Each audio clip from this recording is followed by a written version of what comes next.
So, I want to tell you a story that happened to me in 2006 in Southern Oregon, outside of Grants Pass.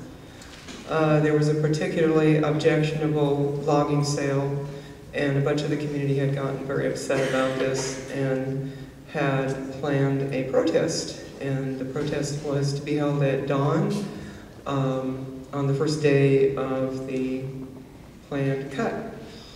So we went down and we camped underneath the bridge on $8 Mountain Road, the Illinois River.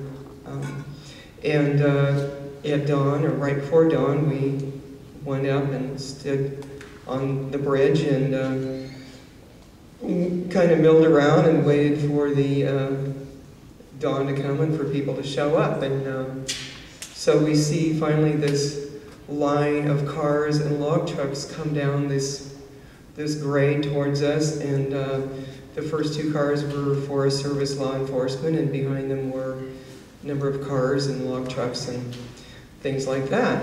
And so we all stood in the bridge and sort of stood there and waited for them to show up, and finally the first car stopped and the law enforcement guy gets out and he comes up to us and he says, "Okay, so everybody that doesn't want to get arrested had better get out of the way." So we all pulled back except for one person. And that was this little old lady. She was about 75 years old, and she was sitting in a lawn chair in the very middle of the bridge. And she was holding on her lap a coffee table book, which is called Clear Cut.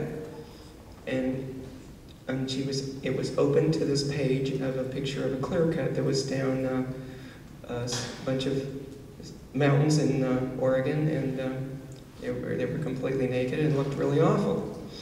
And then behind her, someone had hung an American flag on the bridge.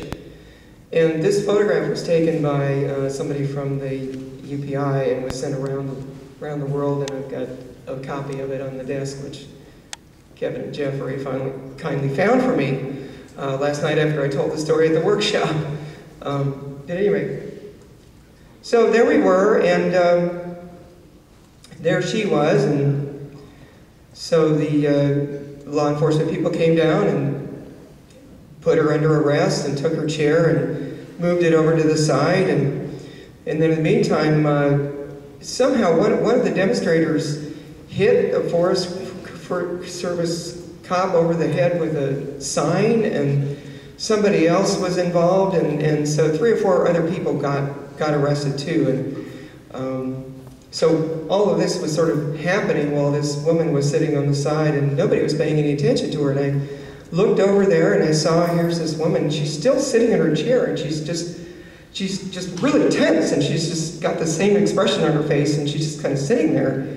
And so I went over to her and I said, "Hi, how are you?" And she said, "Well, I guess I'm okay." And I said, "Do you need anything?" And she said, "I need to take my pills." Well, it turns out she also has this brown paper bag on her lap with her medication in it.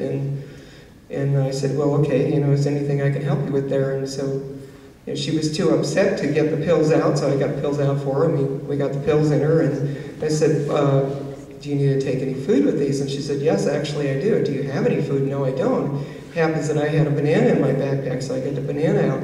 All the while, all this turmoil is happening over next to us on the bridge. And so I get this banana out, and finally they resolve everything, and the cop comes over and decides to put her in the car, and they take her over and they start putting her in the car, and I stop him and ask him if I can make sure she gets the banana because she just took these pills.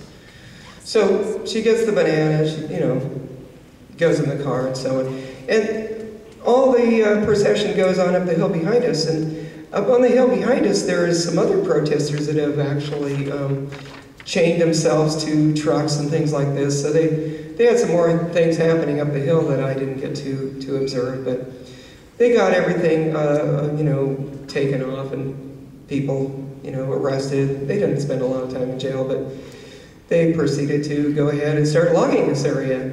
Now, this area was Babyfoot Lake around on the edge of the Kalmiopsis Wilderness, and it had been burned completely black, and their excuse for cutting it was that because it had been burned, they thought that it had no